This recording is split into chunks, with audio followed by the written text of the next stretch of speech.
The very day Karen, our newly appointed HOA president, demanded I move my boat without making any fuss was the day I sensed there was more to her request than simple aesthetics.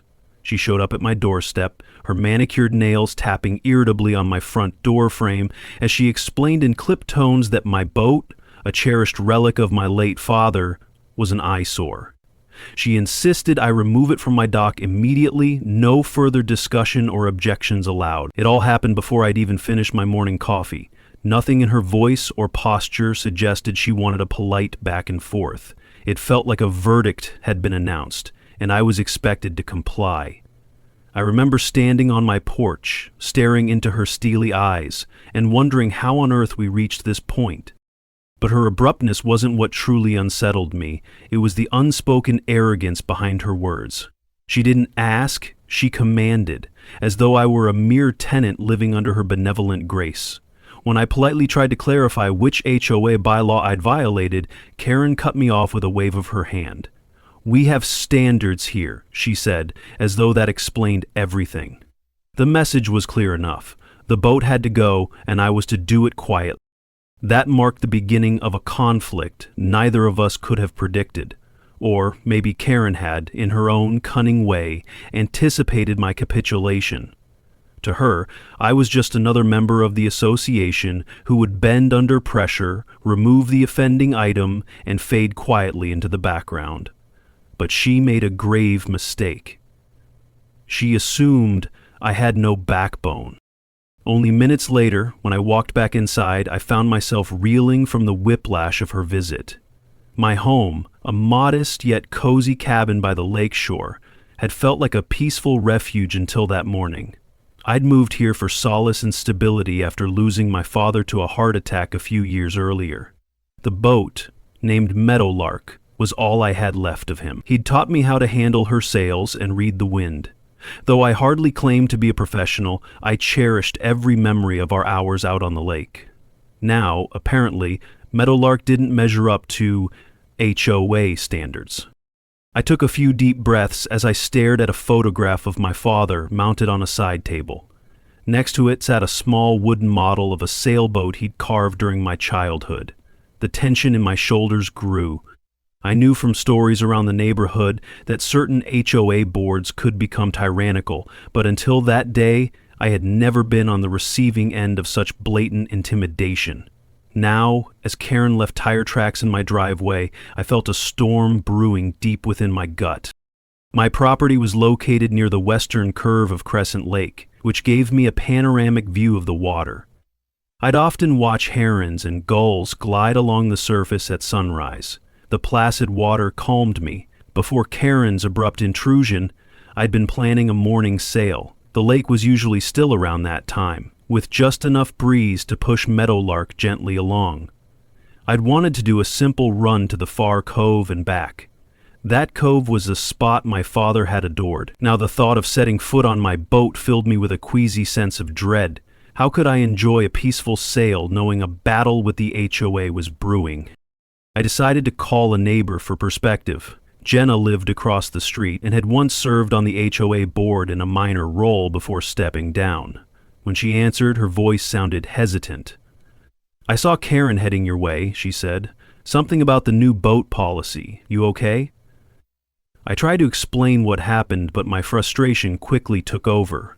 "There's no posted rule that says my boat can't be at my own dock," I declared, pacing around my living room. Jenna sighed. "That's the thing. The HOA is trying to introduce stricter guidelines about appearances on the lake shore. They want certain types of watercraft that match a specific look. Karen's been pushing for it for months." That rankled me. A specific look? Meadowlark was a vintage sailboat, but she was far from dilapidated. I'd worked diligently to keep her hull clean and her sails in good repair. Some of the speedboats in the area were far worse off. Just last month, I noticed a battered jet ski half sunk at a neighbor's dock. Had Karen paid them a visit too? Or was I just singled out? Jenna sounded torn. She explained that Karen seemed to have an agenda, something about upgrading the neighborhood's brain. "I guess old wooden sailboats don't fit her curated image," Jenna added. That same morning, I marched out to my dock to see if I was missing something obvious. Meadowlark, with her beautifully varnished wooden deck and crisp beige sails, looked dignified in the morning sun. If Karen thought this boat was an eyesore, I couldn't imagine her reaction to some of the other floating contraptions in the area. I bent down to check the hull. The paint job was still solid, no cracks, no chipped sections. It replaced the rigging just last season. Beyond her age, there was nothing objectively wrong. The real trouble likely stemmed from Karen's personal taste or hidden motives. I let out a frustrated sigh. My father built so many of my childhood memories on that very boat. During school breaks, we'd patch up the hull together, coax a new coat of paint onto the deck, and spend hours just drifting in comfortable silence. The idea of forcibly removing her felt sacrilegious. And for what? A questionable new standard that the HOA president had conjured overnight? By lunchtime, my phone buzzed with a text from the HOA office, urging me to attend a special meeting. The text read, "Mandatory attendance for property owners regarding lakefront guidelines." It seemed Karen wasn't wasting time. My resentment toward her heavy-handed approach simmered beneath the surface as I prepared for the meeting, which was set for 7 that evening. I rummaged through my old HOA bylaws and guidelines, determined to figure out exactly where she derived the authority to order me around like a child. I found nothing referencing sailboats specifically. The rules mentioned that property exteriors must remain in presentable condition, and that no hazardous or abandoned items could be left in common view. Meadowlark was neither hazardous nor abandoned. I felt certain that in a fair hearing, Karen's claims would come up short. Still, a small voice inside warned me that HOAs, especially those with cunning leadership, could interpret rules in all sorts of twisted ways. They might brand a vintage boat as inconsistent with the property aesthetic, or claim it undermined property values. All afternoon, I wrestled with uncertainty. Part of me insisted that reason would prevail. The other part recalled that Karen had shown no interest in discussion. She'd pinned me down as a nuisance, or perhaps an obstacle to her mysterious grand plan. What if this had less to do with Meadowlark, and more to do with forcing me out so that someone else could buy my place and build a brand new lakeside mansion? That sort of scenario wasn't unheard of. At dusk, I headed toward the community hall, which stood on a slight hill overlooking the eastern edge of Crescent Lake. The sun was sinking behind the tree line, casting the lake in amber light. My resentment toward Karen hardened. This neighborhood had once seemed perfect. Quiet neighbors, a friendly vibe, and a manageable HOA. But under Karen's leadership, the association had become something else. A tool for meddling in personal affairs. When I stepped into the hall, the harsh fluorescent lighting and the hushed tension among the small crowd told me this meeting wouldn't be pleasant. A few neighbors nodded politely. Others looked away, as if not wanting to be caught on either side. Karen stood at the front, wearing a stiff blazer and an expression of perfunctory courtesy. Her short blonde hair was styled meticulously, and her lips curved into a practiced smile as she greeted people. I could sense the performance. Karen called the meeting to order, tapping her knuckles lightly on the podium. "Good evening, everyone. Thank you for coming on short notice," she began. "We've had numerous complaints about clutter and unsightly items around the neighborhood docks. We must address these concerns to preserve Crescent Lake's upscale atmosphere." Her gaze landed on me, almost imperceptibly, before scanning the rest of the room. Effective immediately, the HOA will be implementing stricter guidelines for the lakefront. All boat owners are expected to comply. Certain vessels will need to be removed if they fail to meet the standards the board sets forth. She pressed a button on a small remote, revealing a slideshow on the screen behind her. The first image showed a neglected motorboat with peeling paint and missing seats. The second image was a generic reference photo that might have been pulled from a web search.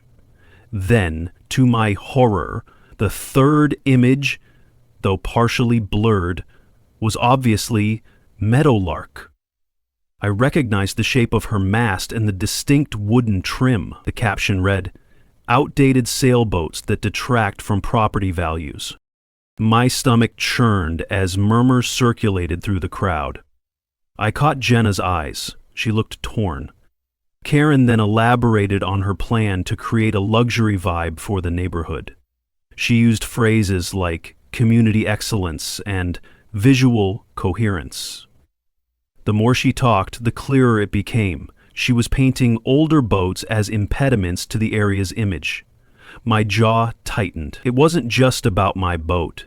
It was about turning this lakeside community into some sanitized version of a high-end resort, leaving little room for tradition or personal histories. When Karen opened the floor to questions, I raised my hand. She gave a tight nod, granting me permission to speak. "Can you show me exactly where in the bylaws it says a sailboat like mine needs to go?" I asked, my voice steady but firm. Karen's eyes flickered. She didn't like being challenged. "Well," she said, "there's a clause granting the HOA discretion to ensure all properties align with the neighborhood's standards. If the board deems a certain watercraft out of line, it must be addressed." I glanced around, hoping to see if anyone else was troubled by this authoritarian approach. A few neighbors shifted uncomfortably. Some avoided making eye contact. "That's pretty broad," I replied. "Sounds more like an excuse to ban anything you personally dislike. Is there a reason my well-maintained sailboat is singled out, while certain battered motorboats seem to have escaped notice?" Karen pursed her lips and made a dismissive hand gesture. "Those other issues will be addressed in due time. We're starting with the most pressing concerns. This is not a personal attack, it's just an objective standard." Her tone dripped with condescension.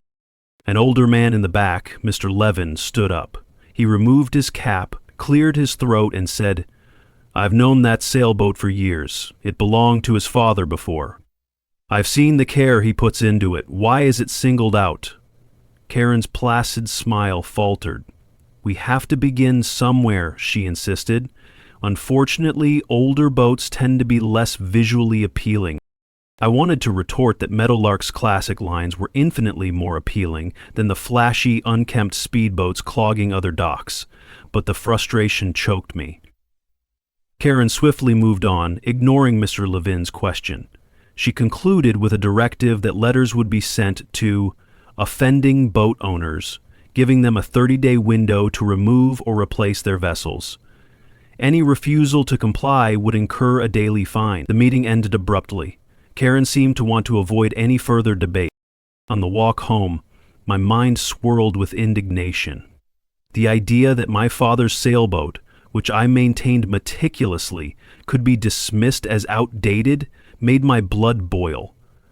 In the short term, I could risk ignoring the HOA's demands, but that might lead to harassment, liens, or worse. I'd heard horror stories about how far some associations would go. Determined to stand my ground, I began digging through the property records I'd accumulated. My father had left behind a trove of documents. Some of them dated back decades. I skimmed old letters, receipts for repairs, and yard sketches. Then I found something interesting. A survey map indicating that our property lines extended further along the shoreline than I'd realized. The official county survey from 20 years ago suggested a patch of land leading up to the community marina belonged to my father, and thus to me. I stared at the diagram in disbelief. If this was accurate, it implied that the narrow path everyone used to access the marina might be on my private land. I cross-referenced the documents with the county's online portal. Sure enough, there it was in black and white, an anomaly in the older records that had never been corrected. If the association had been using that strip of shoreline for communal access, they'd been trespassing for years. My pulse quickened. Was this the trump card I needed to safeguard my boat? If Karen wanted to force me to remove Meadowlark, maybe I could force her to realize that her entire community marina hinged on my cooperation. That night, I hardly slept. Scenarios played out in my mind. Should I confront Karen with the evidence? Should I quietly block off the pathway, leaving them no choice but to negotiate? The second idea seemed both tempting and dangerous. It would escalate matters drastically. But I knew if I just played by Karen's rules, she'd crush me with fines and ridiculous demands. She'd proven she wasn't interested in civil discussion, or maybe I had to speak her language, the language of boundary lines and real power. When morning came, I made some calls to confirm the property lines. I scheduled a professional survey as well, hoping to obtain official documentation that would stand up in any legal spat with the HOA. The surveyor I hired, Ms. Harding, said she could be there within a week. In the meantime, I decided to keep my discovery to myself. If Karen thought she held all the cards, she was in for a surprise. Over the next few days, letters from the HOA arrived, escalating in tone each time. The first letter informed me that Meadowlark had been identified as a visual detriment. The second threatened daily fines if I did not comply within the next 3 weeks. The third suggested that the HOA may be forced to explore legal remedies if I continued to ignore their instructions. Each letter was signed by Karen's neat, looping signature, as though she took personal satisfaction in every threat. I didn't respond. I simply stacked the letters in a drawer, letting them accumulate as evidence. Meanwhile, I quietly observed how the community functioned around the marina. Residents would stroll down that narrow path Karen called a common walkway, fish from the dock, launch kayaks, or gather for casual barbecues. I realized just how dependent the entire association was on that stretch of shoreline. If I put up a fence there, a literal boundary marking my private property, the entire neighborhood would lose its easiest route to the marina. A part of me felt guilty even considering it. After all, some of my neighbors, like Mr. Levin and Jenna, were kind, decent people who had nothing to do with Karen's power play. Blocking them from the marina would punish them too.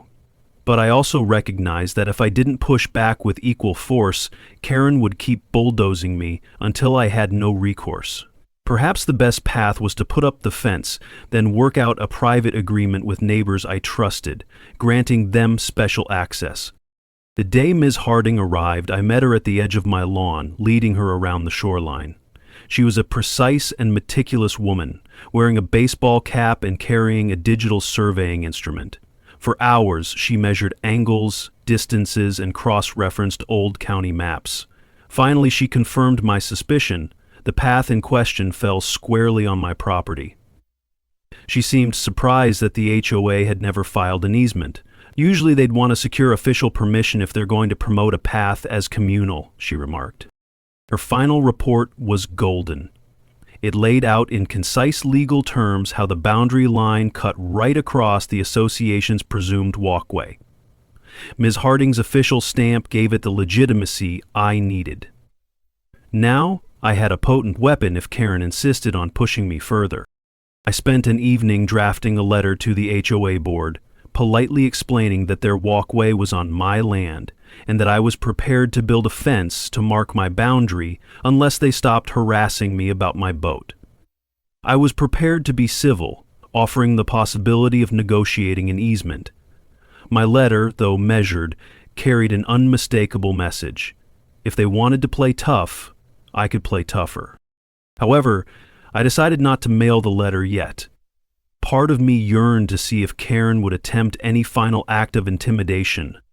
Another part of me recognized that sometimes it's more effective to spring your advantage at the moment it will have the greatest impact.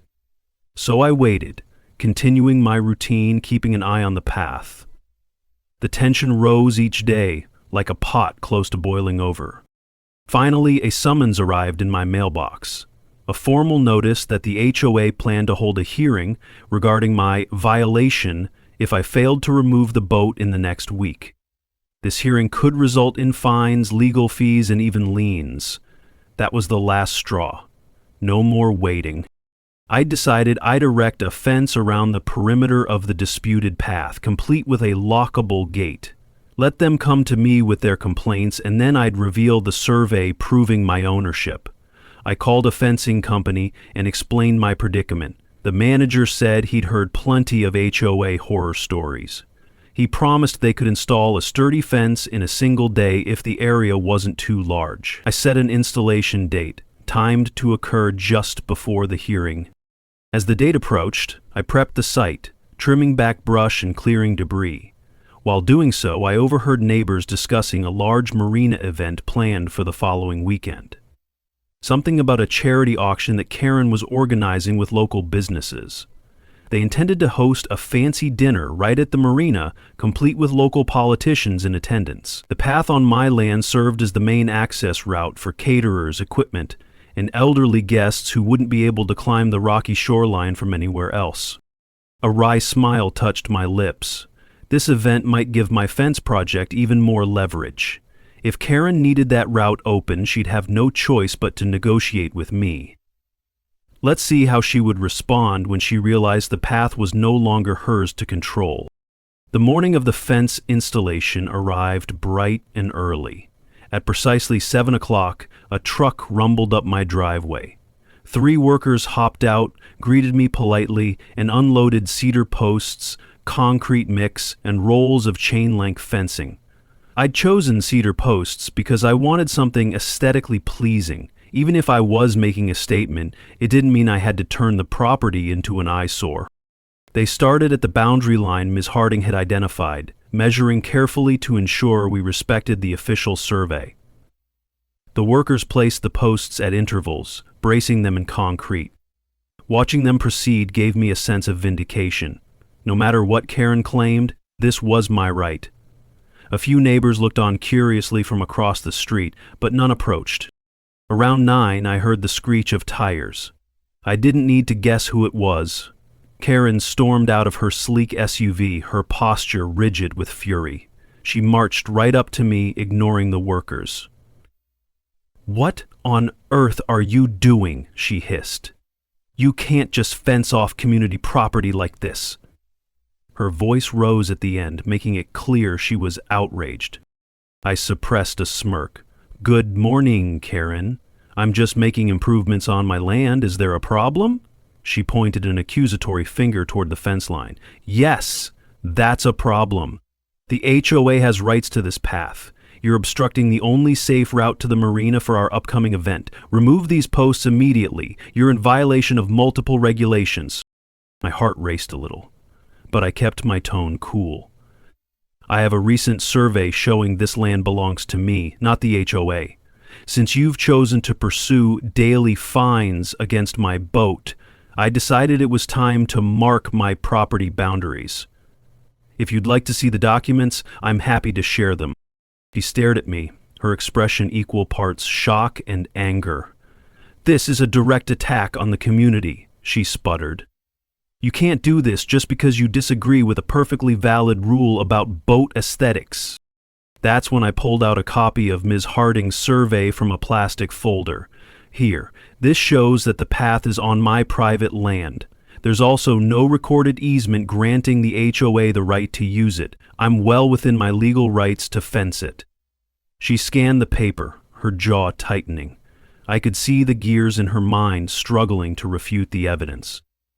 "This must be some mistake," she muttered, then glared at me. "We'll challenge this. You're playing a dangerous game, you know?" I shrugged. "It's not a game. The fence is staying.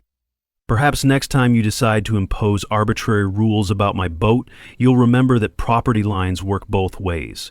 If you truly want an amicable solution, we can discuss a formal easement, but that will require you to drop your crusade against my boat." Karen's face went pale. She realized the position she was in. The upcoming charity event relied heavily on the Marina being accessible, and the path was essential for most guests. Without it, they'd be forced to lug supplies and people across uneven terrain. The entire event would likely be a disaster. Karen turned sharply on her heel. "We'll see about that," she snapped, stalking back to her SUV. The fence installation continued without interruption from the HOA, but more curious onlookers gathered. By noon, the cedar posts stood firmly in the ground. 2 hours later, the chain-link sections were attached, forming a barrier that cut right across the once public walkway. The crew installed a sturdy gate in the middle. I locked it with a heavy padlock and kept the key in my pocket. If the HOA wanted the gate open, they'd have to come to me. That evening, I heard from Jenna, who was near tears. Karen is going ballistic. She called an emergency board meeting. She's trying to get an injunction against you, Jenna explained. They're furious. She's telling everyone you're obstructing community access and acting like a vigilante. Side. I don't want to hurt the neighborhood, but they gave me no choice, Jenna. My boat is precious to me, and Karen tried to bully me out of it. Jenna admitted she understood. I just hope it doesn't tear this place apart. Her concern weighed on me. My dispute with Karen was personal, but it was creating ripples that would affect everyone.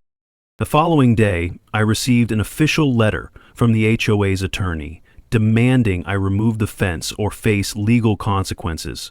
I felt my hands tremble slightly when I read it. No one likes being threatened with lawsuits. However, the letter failed to address or refute the survey's findings. It mostly relied on the assumption that the path was common property. I typed up a response, attaching the survey, and calmly pointed out that I was within my rights, but open to negotiating an easement if the HOA withdrew its demands about my boat. Days passed with no direct response. I guessed Karen and her board were scrambling behind the scenes. Meanwhile, the date of the charity event loomed. Posters around the neighborhood proclaimed Sunset Gala at the Crescent Lake Marina, featuring local dignitaries and a rumored visit from the state senator. I suspected Karen had boasted about the marina's scenic beauty, never considering that it could be shut off by a single fence. On the morning of the event, I stood on my back deck, sipping coffee, gazing out at meadowlark bobbing gently in the water. The air smelled of pine and fresh lake breeze. My fence glinted in the early sunlight, an unmistakable barrier. I wondered how Karen would handle the fiasco. Then, around noon, a delegation arrived at my front door. Karen, 2 board members, and a man in a suit who introduced himself as the attorney representing the HOA. They looked tense. Karen's voice was subdued, as though she was forcing politeness. "Good afternoon," she said, barely meeting my gaze. "We have an important event this evening, and your fence is creating a logistical nightmare. The HOA is prepared to drop its immediate demands about your boat to ensure we can use that path. Would you be willing to unlock the gate so our guests can pass through?" She didn't phrase it as a question of terms, but I sensed the implicit negotiation. I folded my arms. "Drop them how? Indefinitely or just for today? Because if it's just for today, I don't see a reason to help." My heart thudded. Part of me didn't want to sabotage a charity event, but I also knew Karen might revert to her old tactics once the event was over. The attorney stepped in, speaking diplomatically. "We realize there may have been an overreach regarding your boat, and we're prepared to rescind all violation notices if you grant us temporary access for tonight's event. Following that, we can discuss a permanent easement arrangement that satisfies both parties." I could almost feel Karen seething beside him, but she kept her expression neutral. This was as close to an apology as I was likely to get from her. "Rescind all notices," I repeated, making sure it was clear. "No more daily fines, no more threats of legal action unless I can see a legitimate bylaw violation that applies fairly to everyone. And you'll do so in writing." The attorney nodded, quickly producing a draft agreement. He'd come prepared. I read through it carefully, noticing that it indeed withdrew any pending violation regarding my boat and offered a framework to negotiate an easement. The language was fairly straightforward. "We were going to bring this to the next board meeting," he said, "but given the urgency, we drafted it now. Our only request is that you allow tonight's event to proceed without hindrance." I cast a glance at Karen. Her jaw was set, her cheeks flushed. I wondered if she hated every second of this. Probably. Yet I saw no genuine remorse. She needed me, that was all. Still, a part of me thought of my neighbors who might have looked forward to this gala. Maybe some good cause would benefit from the donations. So I took the pen, signed the document, and then produced the gate key. "I'll unlock it 1 hour before the event," I said. "But if you try anything, like reissuing citations tomorrow, I'll lock it right up again." Karen gave a curt nod. "Understood," she murmured. The group left, presumably to finalize the event setup. That afternoon, I wandered down to the marina, keys jangling in my hand. A few volunteers bustled around, setting up tables and lighting equipment. They seemed relieved to see me. One of them, a kind older gentleman named Richard, thanked me, saying he was worried they'd have to cancel. He was unaware of the ugly conflict behind the scenes. "It's for the children's hospital," he said, adjusting a tablecloth. "They're hoping to raise a good sum tonight." That pricked my conscience. Maybe all this drama with Karen was overshadowing the real purpose of the event. At 6 o'clock, I unlocked the gate. Curious residents who'd heard rumors about the fence came by, eyeing the lock and the official signage I'd posted stating, "Private property, access by permission only." I made small talk with some, explaining that yes, I owned the property, no, I wasn't blocking the event. Many shook their heads, remarking that they had no idea the path was privately owned. This was the first many of them realized how precarious the HOA's assumption of communal land was. By 7, the gala was in full swing. The marina glowed under fairy lights, and waiters carried trays of appetizers.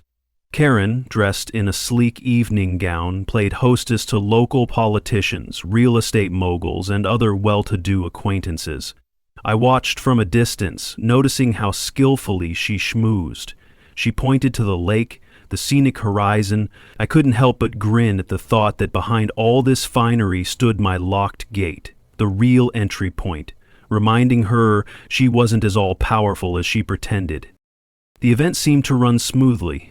People arrived, donated, mingled, and praised the lake's beauty. I even saw a local news camera filming a short segment, presumably to highlight the charity's cause. Once or twice, I caught Karen glancing toward me, her eyes flicking with caution. She probably worried I might do something to sabotage the gala, but I wasn't that petty. In truth, I hoped they raised a decent sum for the hospital. After the event wound down, I returned home. The next few days passed without any more threats from the HOA. True to the agreement, they rescinded the citations and canceled my upcoming hearing. A new letter arrived, clarifying that Meadowlark was no longer on the association's watch list for removal. The sense of relief that washed over me was immense. I took the letter into my living room and read it twice, hardly believing that Karen had retreated so quickly.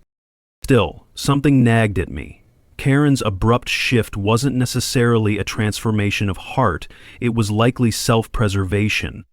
I decided to remain vigilant, suspecting she might regroup or try new tactics. Meanwhile, other neighbors began sharing their own stories of petty fines and intimidation. An older couple complained that the HOA kept citing them for minor lawn issues. A single mother mentioned that she'd been threatened because her kids' toys were left in the front yard occasionally. The pattern was unmistakable. Karen was using the HOA to micromanage the entire community. Jenna confided one evening that she'd heard rumors Karen was working with a real estate developer, pushing older residents to sell so newer, upscale homes could be built. This made sense in a twisted way. If the lakefront properties looked high-end, real estate values would spike, creating profit for certain individuals. Meadowlark, being a vintage sailboat, might have been a target because it symbolized old tradition, and that threatened Karen's modern, curated image. Rather than let Karen's potential scheme continue unchecked, I decided to be proactive. I invited a small group of neighbors to my home: Jenna, Mr. Levin, the older couple who'd been fined, and a few others. We shared experiences, documenting every questionable citation and threat we'd received. I suggested forming a collective front, maybe even petitioning for a new HOA election if we had enough disenchanted members. Meanwhile, I kept the fence up, but I allowed neighbors who asked politely to pass through for normal marina access. I just wanted them to understand that I, not Karen, controlled that piece of land. The padlock remained in place, but I gave keys to a handful of residents I trusted so they could enjoy the lake without the HOA's interference.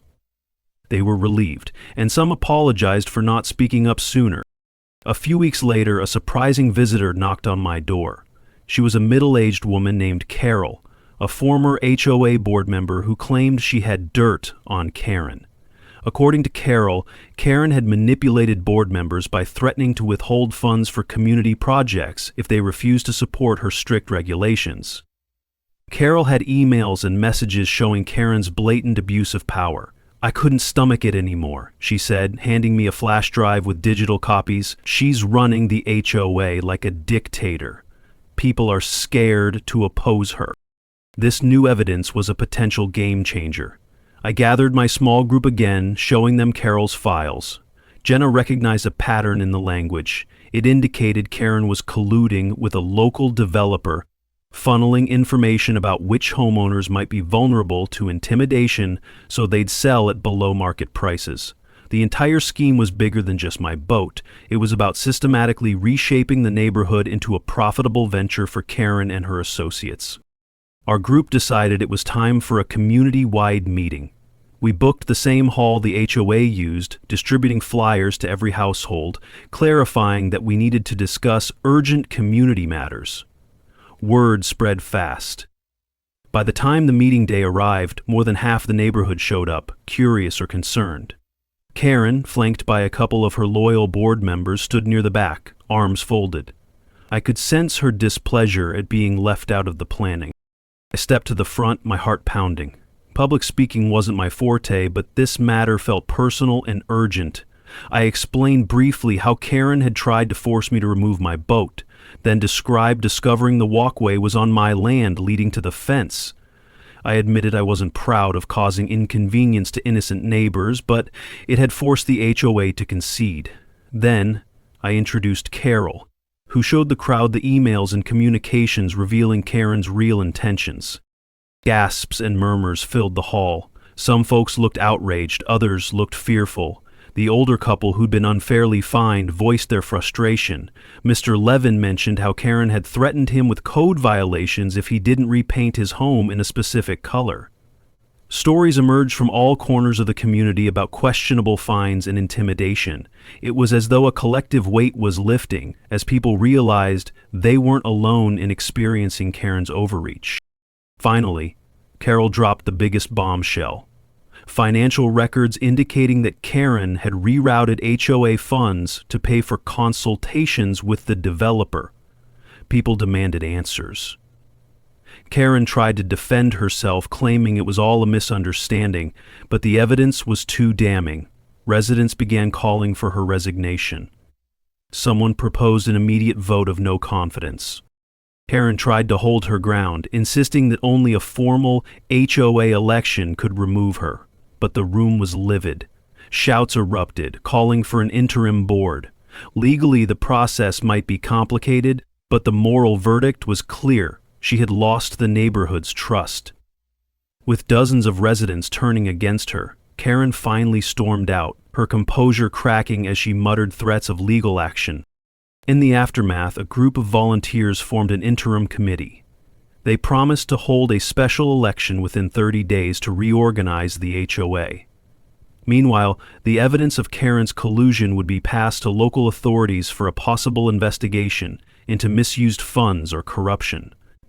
Jenna stepped up, offering to help oversee the financial audit. Mr. Levin, for all his age, looked ready to champion a more transparent era for Crescent Lake. I felt oddly relieved. Though we still had to sort out the official details, Karen's oppressive reign had effectively collapsed. She might still attempt to wage a legal war, but with the entire community against her, her power was severely diminished. Days turned into weeks. Meadow Lark stayed firmly at my dock, free from further harassment. The fence remained, though it served less as a barricade now and more as a symbolic reminder that we, as homeowners, had boundaries no one should trample on. I made a point of greeting neighbors, old and new, offering them easy gate access if they needed to reach the marina. Some politely declined, saying they'd wait until the new HOA leadership arranged a proper easement. Others took the key with gratitude. Meanwhile, we learned that the developer Karen had colluded with backed off, citing negative publicity. It seemed they wanted no part of a scandal that might tarnish their reputation. At a subsequent community gathering, the new interim board, comprised of thoughtful, level-headed neighbors, thanked everyone who came forward. They specifically mentioned my discovery of the old survey and fence installation as the catalyst that spurred them to investigate Karen's broader corruption. I found it ironic that Karen's attempt to strong-arm me out of my boat ended up exposing her entire scheme. She had underestimated a simple truth. Once you push someone too far, you never know what they might uncover in their fight to defend what they love. My father's sailboat became the anchor for a renewed sense of unity in our lakeside community. In a final twist, Karen abruptly listed her home for sale and disappeared from Crescent Lake within a month of losing her grip on the HOA board. Rumor had it she moved to another state, possibly to attempt the same tactics in a new neighborhood. Part of me felt some pity for her. A relentless pursuit of power rarely ends well. Most of me, though, felt relieved that we could begin to rebuild a healthier, friendlier association without her meddling. These days, Crescent Lake is more vibrant than ever. We have fair-minded rules, and every homeowner's voice counts. We hold potluck dinners on weekends, gather for communal cleanups along the shoreline, and share the laughter that comes from a neighborhood determined to keep greed and manipulation at bay. Meadowlark remains right where she belongs, moored safely to my dock, her polished wood gleaming in the summer sun. Sometimes I take her out for a sail, feeling the wind tug at the sails as though inviting me forward. It's a freedom I'll never take for granted again. When I reflect on the entire ordeal, I see it as a lesson in defending what matters. Karen wanted me to remove my boat without resistance, as if my personal history and my father's legacy were just disposable. She tried to exploit the HOA's authority, weaponizing it against those who didn't conform to her narrow vision. Yet in doing so, she awakened a collective willpower in our community. She made us question the real purpose of a homeowners association. Was it to bully and profit, or to foster a supportive neighborhood? Ultimately, justice prevailed, though not without significant conflict and heartbreak along the way. I've learned that standing up for oneself can inspire others to share their own stories, especially when dealing with manipulative figures who hide behind official titles. I used to be the quiet type, content to be left alone with my boat and my memories. But sometimes the fight comes to your doorstep, literally, and you have no choice but to stand firm. The satisfaction of reclaiming my rights and exposing Karen's scheme outweighed any regret I felt about stirring the water. Now, whenever I walk down to the gate that once symbolized our impasse, I'm reminded how a single boundary can change everything, not just physically but morally too. The gate stands open most of the time, welcoming neighbors to the Marina. I keep a spare key hidden in a small box so that friends and family can come and go as they please. The fence remains, but it no longer divides our community. It's more of a guardrail, a gentle reminder of the power each property owner holds when confronted by unscrupulous authority. Each morning, I look out at the shimmering waters of Crescent Lake. I see the gentle ripples where fish jump at dawn, the flutter of birds near the shoreline. I feel an immense gratitude that Meadowlark and I still call this place home. The new HOA leadership often drops by, asking if there's anything I need, ensuring no one else tries to challenge the rightful place of my boat. They also check to confirm if we have enough volunteers for the next community barbecue or lakeshore cleanup. That's the kind of association I can get behind, one that cares more about community than about arbitrary upgrades or top-down mandates. In the end, the path forward was straightforward once we understood our collective power. Karen's downfall signaled a rebirth of genuine camaraderie in our neighborhood. We replaced fear with trust, intimidation with open communication. My father's sailboat became a talking point, a reminder that older things, just like older traditions, have a special place worth preserving. We learned that a community is more than property values and curated aesthetics. It's about people, histories, and relationships formed over time.